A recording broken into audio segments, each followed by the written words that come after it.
आइए अब हम माइक्रोसॉफ्ट पेंट ऐप की कुछ स्मार्ट टिप्स की जानकारी लेते हैं जिससे हमारा काम और आसान हो सकता है। जैसे कि सबसे पहली टिप है क्विक एक्सेस टूल बार में अपने मनपसंद बटन को या कमांड को जोड़ना। ये जो आप ऊपर की तरफ देख रहे हैं ये हमारे पास क्विक एक्सेस टूल बार है।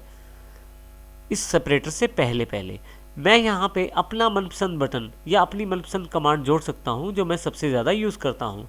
जैसे कि मुझे लगता है कि मैं टेक्स्ट कमांड को ज़्यादा यूज़ करता हूँ, मैं राइट क्लिक करूँगा इस पर और add to quick access toolbar पे क्लिक कर दूँगा। देखिए ये मेरे पास कमांड अवेलेबल हो गई है। इसका अर्थ ये है कि मैं कहीं भी किसी भी मेन्यू में काम कर रहा हूँ, मेरे पास ये अप्रोचेबल रहेगा, हमेशा मेरी एक्सेस में रहेगा। जैसे ही मैं क्लिक करके इस पर कुछ काम करता हूँ तो मेरे पास ये अवेलेबल हो जाएगा।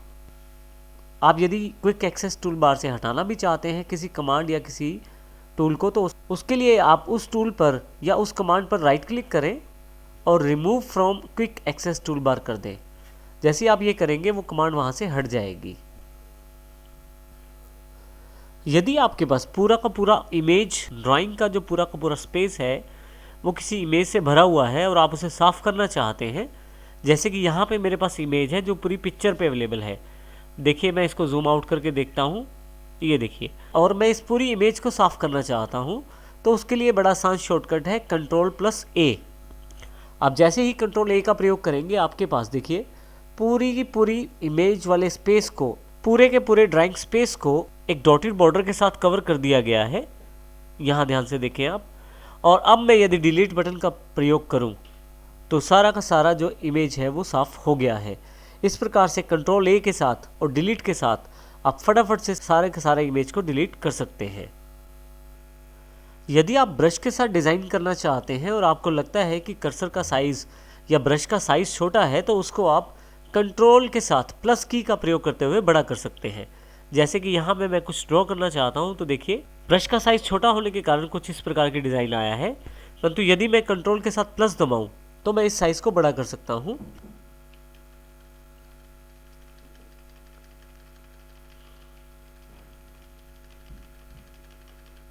इसमें मैं कंट्रोल प्रेस करके रखता हूँ और साथ में प्लस बटन को दबाता हूँ। अब यदि मैं ड्रॉ करता हूँ तो देखिए स्क्रीन पे साइज़ बड़ा हो गया है कर्सर का। इसी तरह से यही कार्य आप इरेज़र के लिए भी प्रयोग कर सकते हैं। यहाँ देखिए ये इरेज़र का साइज़ छोटा है, परंतु यदि इरेज़र का साइज़ मुझे बड़ा करना है तो कंट्रोल के साथ प्लस का निशान दबाएं। इरेज़र का साइज़ बड़ा हो जाएगा। फिर से इरेज़र का साइज़ छोटा करने के लिए आप कंट्रोल के साथ माइनस बटन का प्रयोग कर सकते हैं। देखिए इस प्रकार हम कंट्रोल प्लस और माइनस के साथ साइज़ को छोटा या बड़ा कर सकते हैं अकॉर्डिंग टू टूल।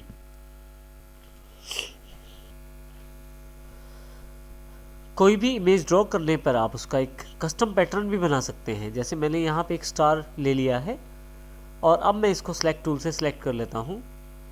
शिफ्ट को प्रेस करना है मुझे और उसके पश्चात शिफ्ट छोड़कर माउस को मूव करना है जल्दी जल्दी से, तो आपके पास एक पैटर्न तैयार हो जाएगा स्टार के साथ। जैसे कि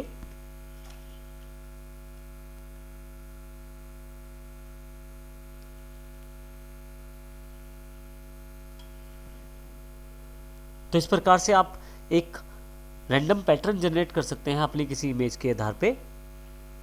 यदि आप इसको स्टैम्प की तरह यूज़ करना चाहते हैं अर्थात इसकी क्लोनिंग करना चाहते हैं या डुप्लीकेट बनाना चाहते हैं तो उसके लिए कंट्रोल प्रेस करके रखें और जहाँ पे आप इसको प्लेस करना चाहते हैं वहाँ पे माउस को छोड़ें।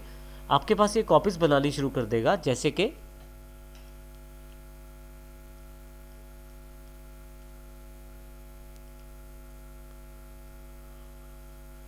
सबसे पहले मैं इसको सिलेक्ट कर लेता हूँ।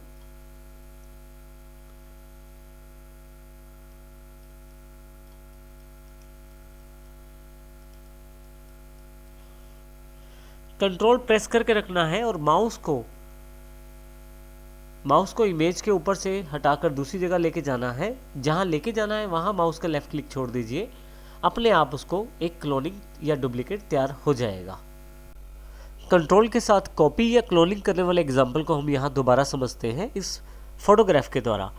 यहाँ इस फोटोग्राफ पे एग्जाम्पल समझाने से पहले थोड़ा सा मैं इसको जूम कर लेता हूँ ताकि हमारे पास थोड़ा सा नज़र आने वाला एरिया बन जाए। देखिए यहाँ पे एक बटन है, इस शर्ट पे जो बटन है इसको मैं डुप्लीकेट करके, इस बटन को मैं डुप्लीकेट करके शर्ट पे बाकी हिस्सों में भी लगाना चाहता हूँ। उसके लिए मैं सबसे पहले सिलेक्ट में जाके फ्री फॉर्म सिलेक्शन ले लूँगा और यहाँ से मैं उस बटन को सिलेक्ट करना शुरू करूँगा। जैसे ही सिलेक्ट हो गया है, अब मैं कंट्रोल बटन प्रेस करूँगा और उसके पश्चात जहाँ जहाँ माउस मैं छोड़ूंगा वहाँ पे ये बटन डुप्लीकेट हो जाएगा। जैसे कि